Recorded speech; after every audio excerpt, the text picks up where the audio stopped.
क्योंकि चुनाव का समय है। सभी पार्टियां अपनी अपनी मजबूती के लिए क्षेत्र में उतरी हुई हैं। आज हमारे कार्यकर्ता साथियों ने इकट्ठा होकर के जो है चुनाव के बारे में आगे की रणनीति बनाई है। कांग्रेस पार्टी को मजबूत करने के लिए हमने जो चीज़ें कार्यकर्ता साथियों के समक्ष रखी कि क्योंकि आने वाली सरकार कांग्रेस की सरकार है और फौजी साहब जो हैं उनके नेतृत्व में हम बवानीखेड़ा हल्के में जो है लड़ाई लड़ेंगे।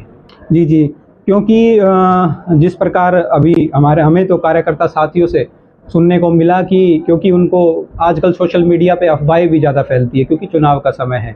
तो जहाँ तक हमें सोशल मीडिया पे कार्यकर्ताओं के माध्यम से ये सूचना मिली कि यहाँ से कोई भारी प्रत्याशी की जो बात हमारे को जहाँ से सूचना मिली कि भाई ऐसा हो सकता है, तो कार्यकर्ता साथियों ने सब ने मिल करके आज इस मीटिंग का आयोजन कार्यकर्ता साथियों ने करा और उस आयोजन में यही प्रस्ताव साथियों ने पास किया है कि कोई भी हम जो भी भारी उम्मीदवार को यहाँ जो है नहीं उतरने देंगे। हाँ, और इसीलिए जाएंगे। हमें पूर्ण विश्वास है, केंद्र के नेतृत्व पे भी विश्वास है, दीपेंद्र हुड्डा जी और सभी प्रदेश के नेताओं पर विश्वास है कि रामकिशन फौजी जी को अब की बार जो है कांग्रेस पार्टी से मौका मिलेगा और उसी की मजबूती के लिए हम कल दिल्ली पहुंचेंगे। कल जो है हमारे जाने का उद्देश्य यही है क्योंकि टिकट का वितरण कल या परसों में जो सूचना मिली हो जाएगा और हमें पूर्ण विश्वास है कि हमें टिकट जो है % है वो घटानी जो है। चौथी बार हमने 35,000 वोट और 5 बार का जो चुनाव लड़ा उसमें भी कम मार्जिन रहा और 43,000 वोट।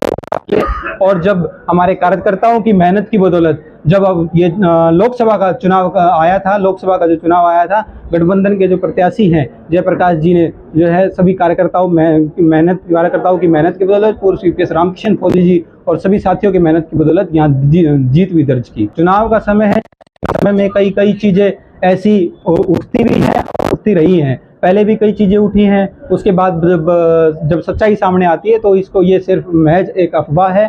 और दूसरा जो है हमारा तो जो हम कांग्रेस पार्टी के सच्चे सिपाही हैं, जो नेतृत्व जो फैसला करेगा हमें वो तो स्वीकार है।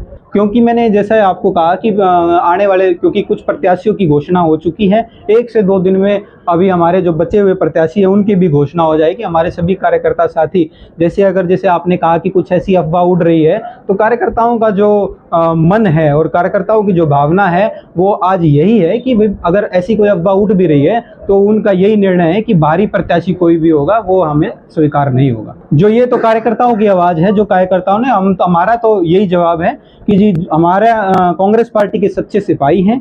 कांग्रेस पार्टी और शीर्ष नेतृत्व का जो भी आदेश होगा वो हमारे लिए मान्य होगा। ऐसा कोई प्रस्ताव जो हमारे साथियों ने जो हमारे पास जो साथियों की तरफ से और कार्यकर्ता साथियों की तरफ से जो अफवाहें आई थी उस पे यही बात कही है कि ये महज एक अफवाह है। हमें शीर्ष नेतृत्व पे पूरा भरोसा है कि जो हमारे प्रत्याशी यहाँ से रामकिशन फौजी जी होंगे और निश्चित तौर पे हम इस विधानसभा चुनाव में जो है जीत दर्ज करने का कार्य करेंगे। दोबारा अपनी बात दोहराना चाहूँगा कि क्योंकि जो है आगे आने वाले 1 से 2 दिन में जो है टिकट का वितरण हो जाएगा, ये क्लियर हो जाएगा कि यहाँ से कौन प्रत्याशी होगा। हमारे सभी साथी पुरजोश से जा रहे हैं और हमें पूर्ण भरोसा है कि हमारे को टिकट मिलेगी। और जो अफवाहें हैं उस पर कार्यकर्ता साथियों ने ही निर्णय लिया है कि अगर कोई भारी उम्मीदवार ऐसी कोई बात होती है तो वह अस्वीकार्य होगा। जैसा कि मैंने कहा कि हम कांग्रेस पार्टी के एक समर्पित सिपाही हैं और कांग्रेस पार्टी के लिए हमेशा हमने लड़ाई लड़ी है। कांग्रेस पार्टी के हमारे कार्यकर्ता हैं और कार्यकर्ताओं की मेहनत की बदौलत मैं कह सकता हूं कि हमें जो कार्यकर्ताओं को न्याय भी मिलेगा, हमारे को जो है जिम्मेवारी भी मिलेगी और हम कांग्रेस पार्टी के सिपाही हैं और जो नेतृत्व का जो फैसला होगा हमें स्वीकार होगा।